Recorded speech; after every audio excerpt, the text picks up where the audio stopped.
Bonjour à tous et bienvenue dans cette nouvelle vidéo où nous allons voir ensemble l'incroyable histoire de la maison qui saigne.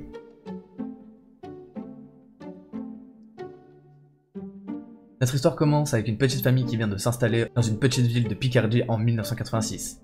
Cette petite famille avait déménagé dans cette petite ville pour vivre tranquillement. Mais très rapidement, leur quotidien va changer et devenir le théâtre de phénomènes très étranges. Durant des semaines, il va rien se passer de spécial, mais c'est petit à petit que vont apparaître des choses très mystérieuses.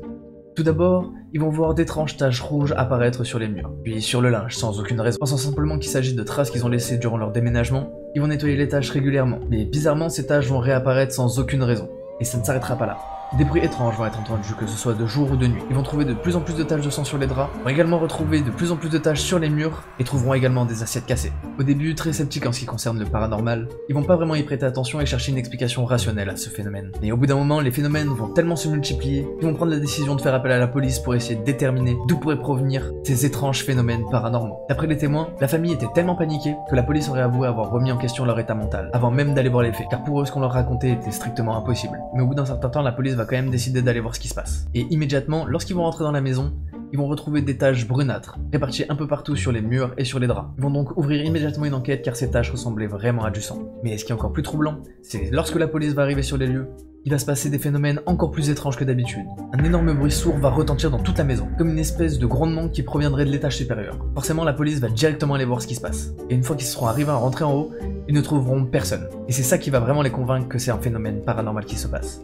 Maintenant que toute la police est convaincue qu'il se passe réellement quelque chose, ils vont ouvrir une enquête beaucoup plus approfondie sur ce mystère. Ils vont appeler plusieurs spécialistes dans le but de prélever des échantillons des taches suspectes, mais aussi les faire analyser et déterminer ce que sont ces taches. Et une nouvelle fois, les résultats vont être troublants et renforcer le mystère, car il s'agirait effectivement de taches de sang humaine. Toutefois, ce qui est très anormal, c'est que ces taches auraient subi une altération protéique, chimique ou biologique, et les taches de sang ne réagiraient plus de la même façon que du sang frais. Le mystère va donc grandir. Et la police va essayer de prendre des mesures pour s'assurer qu'il ne s'agit pas d'une plaisanterie ou encore pire d'une affaire macabre. À l'époque, ils ne disposent pas d'énormément de technologie. Ils vont donc prendre la décision de faire un piège très simple en mettant un dispositif pour piéger un éventuel farceur. Ils vont recouvrir le sol de la maison avec de la farine et vont s'assurer de tout fermer à clé. Ce sera même la police qui va garder les clés de la maison pour s'assurer que personne ne puisse rentrer.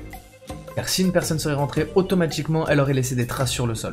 Le lendemain matin, lorsque la police va revenir sur les lieux avec la famille, ils vont pouvoir constater qu'il y a de nouvelles taches. Pourtant, nouveau phénomène mystérieux, il n'y a aucune trace sur le sol. La police va donc faire appel à des spécialistes en paranormal, pour qu'ils puissent leur venir en aide et leur prêter main forte. Plusieurs médiums vont se rendre sur les lieux, et certains d'entre eux affirmeront qu'il y a une terrible présence maléfique dans la maison, et que cette présence maléfique proviendrait du sous-sol. Durant l'une de ces enquêtes, l'un des médiums serait descendu avec la police dans le sous-sol et aurait montré l'endroit précis où il pensait que la présence maléfique se trouvait. Arrivé dans le sous-sol, lorsqu'il serait arrivé dans une certaine zone, son pendule se serait mis à tourner de manière très anormale, et il aurait demandé à ce que l'on creuse à cet endroit précis pour essayer de trouver quelque chose. Prêt à tout, la famille va alors forcément faire des fouilles à cet endroit-là. Mais malheureusement, ils arriveront jamais rien à trouver, pourtant ils creuseront très profondément. Et après les révélations que va leur faire le médium, toute la famille a décidé qu'elle ne voulait plus vivre dans cette maison, et va donc prendre la décision de déménager très rapidement. La police va donc être contrainte de clore l'affaire, et ne pourra donc pas donner de conclusion finale sur cette affaire. Aujourd'hui, plus aucun membre de cette famille ne souhaite parler de cette histoire. Elles seraient encore tous traumatisés par ce qui leur est arrivé dans cette maison.